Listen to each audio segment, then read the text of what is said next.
I gotta ask because you look a little bit better to me, Chris. Are you feeling better too? I feel better. I'm scared by this. I'm scared. I'm scared by the potential of this, and it frustrates me because I can't get out of this basement.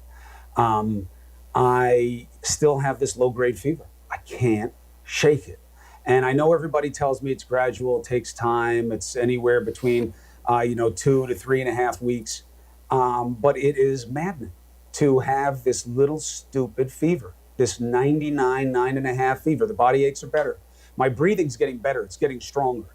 I'm now at the 3,500 that you wanted me to get to on that spirometer, the thing where I have to blow on it and make the ball go. I've never hated a happy Yes. face as much as I do doing that spirometer because it's the smiley face. That's where you have to keep the little ball when you're blowing up. So it's the most painful place to keep it. But Means you're doing a I good job. can't beat it. And I am a metaphor, Sanjay, for the country where not just the face of how people are sick, there's a whole range. I'm saying I'm ready to get out of the basement. I'm sick of being sick. I've had it. I want to get back to work, but I'm not ready. And I don't have a plan to be ready. Yeah. That's where we are right now. And it's like the president saying, no, I'm good. Get out, Chris. Go do your job. You're good to go. I'll get people sick. It's so striking to me, Chris, because what you're describing, and part of the reason I ask each time I see you is because, this is instructive. This is part of how we learn. We knew this was a novel coronavirus, but what does that mean exactly? Besides the fact that it's new, we have no immunity to it.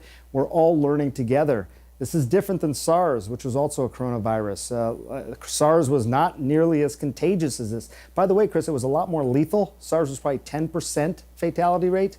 H1N1 was super contagious, but not lethal, really, about a third of the rate of lethality of flu. This one is, we're learning about this. We're talking, as you said, 2 to 3 weeks of illness. That's a long period of illness. Is that going to be normal for everybody? We don't know. There are some people who seem to get really quite sick suddenly from this virus, and some people who sort of languish along for a period of time and then, thankfully improve. That's most people. Most people like you are going to improve. I'm confident of that. But, it's a tough road. How many days has it been now for you? I was diagnosed, I tested positive 2 weeks ago today. I probably had light symptoms a few days before it. I felt lousy. That's why I wanted to get tested, because I knew I'd been exposed to multiple people who tested positive. And as an essential worker and stuff, I knew I had to make sure because I was going to be too much in the mix. So I got tested, and, it's been 2 weeks. But I'll tell you what we're going to hear about, Sanjay. And I know this because I've been talking to so many people all over the country, and people are afraid to talk about it, and I'm not. This virus creates emotional illness and creates psychological illness. I'm telling you, it is in my head, not just figuratively in terms of messing with you because you're sick for a long time. It is causing people depression, and it's creating brain fog, and it's creating edginess in people. That can happen from fever also, as you do your research and all that. I know you know this already, Doc. I'm experiencing that. It messes with your head, this virus. And I don't know where it leaves you afterwards. And the experts I'm talking to are saying to me increasingly, yes, we've seen that. But how do you treat it, and what does it mean down the road? We don't know. People are having scarred lungs after this, where they don't have the same lung capacity afterwards that they did before. We're going to learn a lot of things, and that's even more reason to make sure that we keep as few people from getting it as possible. Sanjay, not everybody has the good fortune that I do to have a Sanjay on speed dial. And you are a gift, and thank you for helping me get through this. Anytime, brother. And, I'm glad I'm glad we're talking about this, because I think too many times this gets turned into a binary issue, Chris. People who've lived and people who have not. And, you're going to be in the recovery column.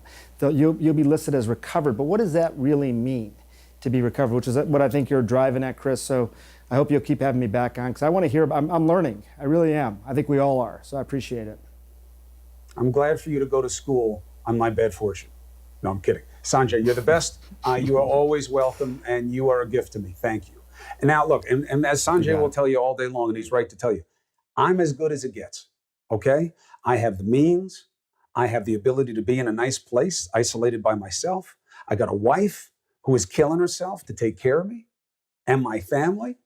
I've got every box checked. My job is secure as far as I know. Imagine when you have none of those things.